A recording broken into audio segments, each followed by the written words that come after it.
BNP দুধ কলা দিয়ে পুষে যে সাপদেরকে সংসদে নিয়ে এসেছে, তারা কি মির্জা আব্বাসের মতো পুরো বিএনপিকে আইসিইউতে পাঠিয়ে দেবে না তো? মানে বিএনপিকে বা মির্জা আব্বাসকে আইসিইউতে পাঠিয়ে দিলে তাদের তো কোনো ক্ষতি নাই, বরং পরিস্থিতিটা পথটা এমন পরিষ্কার হয় যে যাতে মনে হতেই পারে যে রাজনীতির তরিকায় বোধহয় এই, এবং গণতান্ত্রিকভাবে আপনি কতটা গণতান্ত্রিক সেটা প্রমাণের বোধহয় এটাই সুযোগ যে আপনি কত গালাগালি সহ্য করতে পারেন।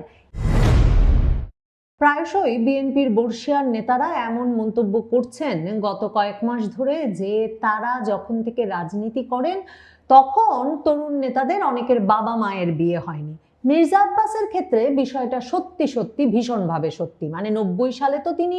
নির্বাচিত হয়ে ঢাকা শহরের মেয়র নির্বাচিত হয়ে পুরো ঢাকা শহরে ব্যাপক পরিচিতি পেলেন, কিন্তু 80-র দশক থেকেই বিএনপির যেসব নেতা রাজপথে এবং জনগণের ভেতরে জনপ্রিয় হয়ে ওঠেন এবং পরিচিত মুখ হয়ে থাকেন এলাকায়, তাদের একজন মির্জা আব্বাস। মানে রাজনীতিটা যেভাবে করবার কথা, দীর্ঘ সময় ধরে এলাকায় কাজ করছেন, এলাকায় একটা জনভিত্তি আছে, একটা রাজনৈতিক দলের পক্ষে মিটিং মিছিল সমাবেশ এসব করতে হচ্ছে, এবং সেসব আন্দোলন সংগ্রামে অংশ নেওয়ার মাধ্যমে ধীরে ধীরে রাজনীতিতে রাজনৈতিক দলে এক রকমের ক্রমাগতভাবে উঁচু দিকে যেতে থাকা এবং নির্বাচনে অংশ নিয়ে নির্বাচনে জয়লাভ করে জনগণের ভেতরে জনপ্রিয়তা যাচাই করে নেওয়া, যেটা মানে পুরনো প্রথা ছিল রাজনীতির। সে প্রথাতে নির্বাচন করেছেন, রাজনীতি করে এসেছেন এই মির্জা আব্বাসেরা। বিএনপিতেও যে শেষ প্রজন্মটি এখন বলা যায় টিকে আছে, নেতৃত্বের পর্যায়ে আছেন, যারা এভাবে একেবারে তৃণমূল থেকে এলাকা থেকে রাজনীতি করতে করতে সংসদে গেছেন, মন্ত্রী হয়েছেন এবং পুরো সময়টাই মানে সরকারে থেকেছেন, না হলে বিরোধী দলে বিক্ষোভে জেলে কারাগারে কাটিয়েছেন, সেই নেতাদের একজন মির্জা আব্বাস। কাজেই মির্জা আব্বাসকে লক্ষ্য করে যে হাসনাত আবদুল্লাহ, নাসির উদ্দিন পাটোয়ারিরা, মানে এই তরুণ নেতারা, যাদের কারো কিন্তু 90 সালে মির্জা আব্বাস যখন মেয়র নির্বাচিত হয়ে গেছেন তখনও কারো জন্মই হয় নাই, সত্যিকার অর্থে এদের বাবা মাদেরও অনেকের দেখা হয় নাই, এই তরুণ নেতারা যে এরকম তীব্র অপমান করলেন এবং রাজনীতিতে এটাকেই সবচেয়ে বড় মশকরায় পরিণত করলেন যে এই তরুণেরা মির্জা আব্বাসকে যা ইচ্ছা তাই বলে গালাগালি করতে পারেন, সারাক্ষণ কৌতুক করতে পারেন, এবং সবচেয়ে বড় কথা এমনকি একেবারে কোলের শিশুর মুখ থেকে মির্জা আব্বাসকে চান্দাব্বাস চান্দাব্বাস ডাকাতে পারেন। এগুলো যে করলেন এরা, এর মূল উদ্দেশ্যই কিন্তু এই যে রাজনীতিটাকে, যে এই রাজনীতিবিদেরা তাদের পূর্ণকালীন পেশা, পূর্ণকালীন প্যাশন হিসেবে নিয়েছেন, তাদেরকে যাতে মাইনাস করে দেওয়া যায় বাংলাদেশের রাজনীতি থেকে। মানে যে প্রক্রিয়া 2007 সালে যখন এই যে দুর্নীতির মামলাগুলো শুরু হয়েছিল মির্জা আব্বাসদের বিরুদ্ধে 11 সরকারের আমলে, তখন থেকে যে প্রচেষ্টাটা বাংলাদেশের রাজনীতিতে এরও আগে থেকে সুশীল সমাজ, সেনাবাহিনী, বিদেশি রাষ্ট্রদূতদের প্রক্রিয়ায় শুরু হয়েছিল, সেটারই একটা ফলশ্রুতি মির্জা আব্বাসের প্রতি এই আক্রমণ। মানে বিএনপির মির্জা আব্বাসকেই যে একটা প্রতীক করে বিএনপি একটা চাঁদাবাজের দল, বিএনপি ডনদের দল, বিএনপি সন্ত্রাসীদের দল, এটা প্রমাণের চেষ্টা হবে, সেটা একেবারে সুনির্দিষ্টভাবে বেছে নিয়ে মির্জা আব্বাসের বিরুদ্ধে করা হয়েছে। হাদি গুলিবিদ্ধ হওয়ার পরই যেহেতু হাদি মির্জা আব্বাসের আসনে নির্বাচন করবেন বলে ঢাকা 8-এ প্রচারণা শুরু করেছিলেন, মির্জা আব্বাস ঢাকা মেডিকেল কলেজ হাসপাতালে ছুটে গিয়েছিলেন হাদিকে দেখতে, এবং তখন সকলকে বিস্মিত করে হঠাৎ করে হাদির ইনকিলাব মঞ্চের নেতা কর্মীরা, মানে জুমা সহ ইনকিলাব মঞ্চের কর্মীরা ওখানে মির্জা আব্বাসকে এমন ভাবে দেখে তেলে বেগুনে জ্বলে ওঠে, বিক্ষোভ করতে থাকে এবং বলতে থাকে মির্জা আব্বাসই হাদিকে গুলি করিয়েছে, যে মির্জা আব্বাসকে রীতিমতো সেনা প্রহরায় ঢাকা মেডিকেল থেকে বেরিয়ে আসতে হয়। এবং তারপর হঠাৎ হাদির বোন সংবাদ মাধ্যমের সামনে বলে বসেন তার ভাইকে খুন করে থাকতে পারে, আওয়ামী লীগও খুন করে থাকতে পারে, আর বিএনপির মির্জা আব্বাস তো খুন করতেই পারে, কারণ বিএনপির নেতারা এমনকি প্রেসিডেন্ট জিয়াকে বেঁচে থাকতে দেয় নাই, কাজে তার ভাইকে বেঁচে থাকতে দেবেন কি করে। এই যে একবার শুরু হলো মির্জা আব্বাসের বিরুদ্ধে ক্যাম্পেইন। তারপর হাদির মৃত্যুর পরপরই তো ছাত্র শিবির নেতা ডাকসু ভিপি সাদিক কায়েম বলে বসলেন যে তারা সন্ত্রাসী এবং চাঁদাবাজিদের বিরুদ্ধে বিরাট আন্দোলন গড়ে তুলবেন এই ঢাকার ৮ আসন থেকেই। তখন সব অভিযোগের তীর গিয়ে পড়লো এই মির্জা আব্বাসের দিকে। আর এরপর যখন শেষ পর্যন্ত জামায়াত নেতৃত্বাধীন 11 দলের মনোনয়ন পেলেন নাসির উদ্দিন পাটোয়ারি এই ঢাকা ৮-এ, সে যিনি ঢাকা ৮-এর ছেলে নন, তার ওখানে কোনো ভিত্তি নাই, অথচ তিনি পুরোপুরিভাবে ওই এলাকার দীর্ঘদিনের রাজনৈতিক নেতা এবং এলাকায় যার ব্যাপক জনভিত্তি। এমনকি গত আওয়ামী লীগ শাসনামলে যখন তিনি বারবার জেলে যাচ্ছেন, বের হচ্ছেন, বিভিন্ন মামলায় গ্রেফতার হয়ে, তখন তার স্ত্রী আফরোজা আব্বাসও ওই এলাকায় ভীষণ জনসম্পৃক্ত রাজনীতি শুরু করেন। এমন মির্জা আব্বাসের বিরুদ্ধে নাসির উদ্দিন পাটোয়ারি এরপর ক্রমাগতভাবে অপমানজনক সব ভিডিও ভাইরাল করতে থাকেন এবং সামাজিক যোগাযোগ মাধ্যমে বিভিন্ন পোস্ট দিতে থাকেন, যার মূল কথাই থাকে যে মির্জা আব্বাস একজন সন্ত্রাসী, মির্জা আব্বাস চাঁদাবাজ এবং মির্জা আব্বাস আসলে চান্দাব্বাস। এবং এরপর সম্প্রতি হাসনাত আব্দুল্লাহ,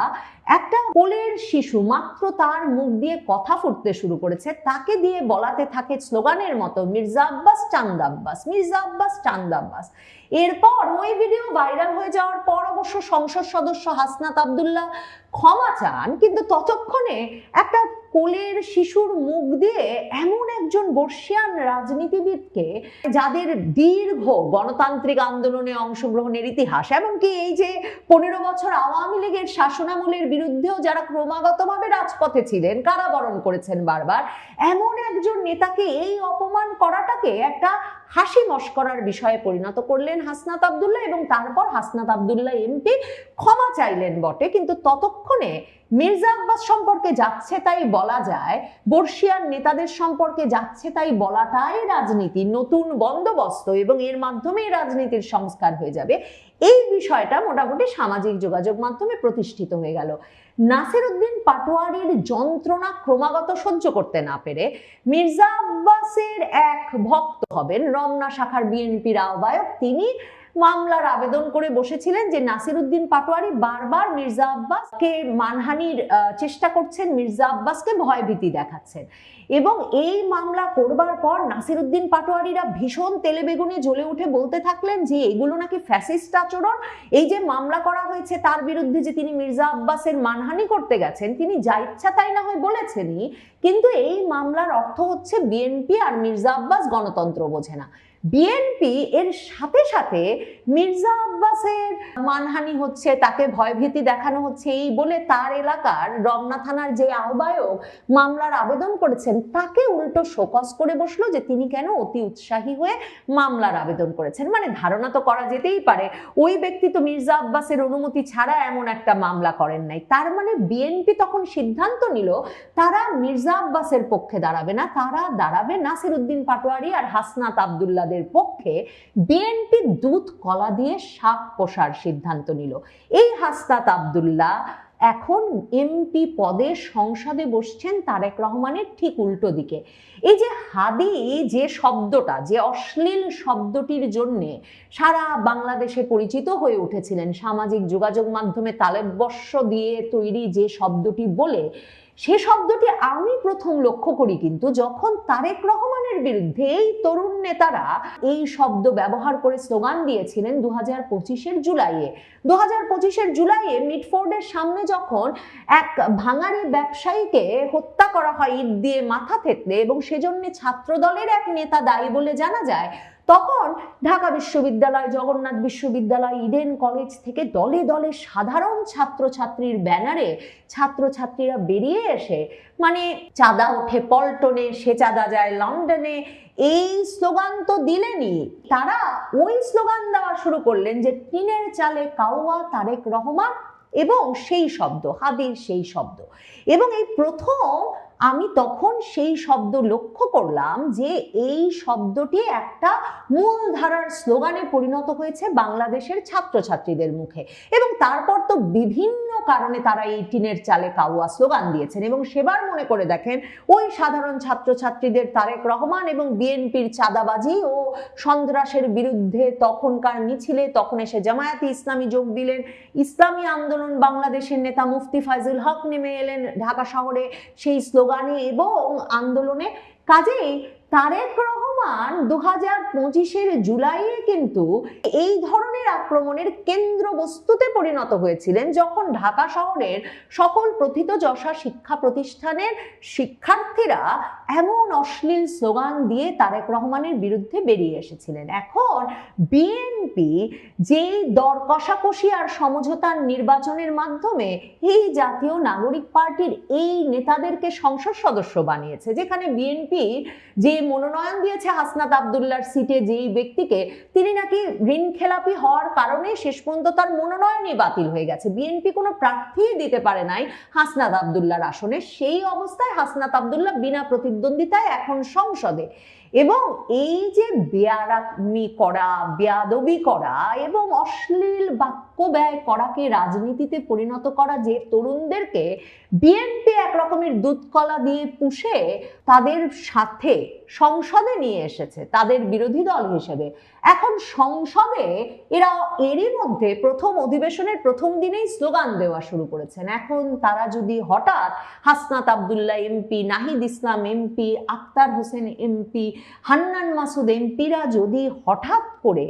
এরকম কোনো অশ্লীল স্লোগান সংসদে কোনো এক সময় দিয়ে বসেন এবং সংসদের ফ্লোরে সেই সরাসরি প্রচারিত অধিবেশন থেকে সেটা সারা বাংলাদেশে ছড়িয়ে পড়ে, তখন হাসনাত আব্দুল্লাহদের তো কিছু হারানোর নাই। বিএনপি কি ততটা সম্মান হারানোর জন্যে, ততটা রাজনৈতিক ভিত্তি হারানোর জন্যে এবং নিজেদেরকে সত্যিকার অর্থে এমন অপমান আর হাস্য মস্করার কেন্দ্রে পরিণত করবার জন্য প্রস্তুত আছে? বিএনপি দুধ কলা দিয়ে পুষে যে সাপদেরকে সংসদে নিয়ে এসেছে, তারা কি মির্জা আব্বাসের মতো পুরো বিএনপিকে আইসিইউতে পাঠিয়ে দেবে না তো? মানে বিএনপিকে বা মির্জা আব্বাসকে আইসিইউতে পাঠিয়ে দিলে তাদের তো কোনো ক্ষতি নাই, বরং পরিস্থিতিটা, পথটা এমন পরিষ্কার হয় যে যাতে মনে হতেই পারে যে রাজনীতির তরিকায় বোধহয় এই, এবং গণতান্ত্রিকভাবে আপনি কতটা গণতান্ত্রিক সেটা প্রমাণের বোধহয় এটাই সুযোগ যে আপনি কত গালাগালি সহ্য করতে পারেন। এটাই কি বিএনপি মেনে নিল? নাকি বিএনপি মির্জা আব্বাসের পরিণতি থেকে, যেই রাজনীতিবিদ তার পুরো জীবন বিএনপির দল গঠন, রাজনৈতিক ভিত্তি তৈরি, তার জনভিত্তি তৈরিতে ব্যয় করেছেন, তার যে পরিণতি এই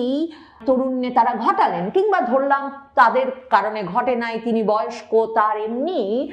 শারীরিক অসুবিধা হয়েছে নানা স্ট্রেস থেকে, কিন্তু মানে তার সঙ্গে যে আচরণটা করে তাকে এই তার জীবনের শেষ অধ্যায়ে এসে যে পরিস্থিতিতে, যে অপমানজনক পরিচিতির দিকে সামাজিক যোগাযোগ মাধ্যম জুড়ে এবং সারা দেশ জুড়ে এই তরুণ নেতারা নিয়ে গেলেন, মানে মির্জা আব্বাস যে শেষ পর্যন্ত চান্দাব্বাস পরিচিতি নিয়ে হাসপাতালে গেলেন, সেই পরিণতির জন্য বিএনপি প্রস্তুত আছে তো? বিএনপি তাই জানে একটা খুব সরু সুতার ওপর দিয়ে হাঁটছে তারা, সেখানে তাদের প্রত্যেক বর্ষিয়ান নেতার সম্মান, তাদের দলের রাজনৈতিক অবস্থান কিংবা তাদের শীর্ষ নেতার সম্মান, অবস্থান সবকিছু যে কোনো সময় ধসে পড়তে পারে এই তরুণ নেতাদের বেয়ারা আচরণের কাছে। এই অবস্থায় বিএনপি কিভাবে সামাল দেবে এদের, সেই কৌশল বিএনপিকে খুব শিগগিরই বের করতে হবে। মানে সব শর্তে বিএনপি যদি উল্টো রাজি হয়ে যায় আর তাদের নেতাদেরকেই উল্টো শোকজ করে ওদের প্রতিরোধে দাঁড়ালে, তাহলে সম্ভবত বিএনপির জন্য সামনের পরিস্থিতি আরো জটিল হবে। সেই জটিলতা বিএনপিকে আইসিইউতে নিয়ে যাবে কিনা সেটা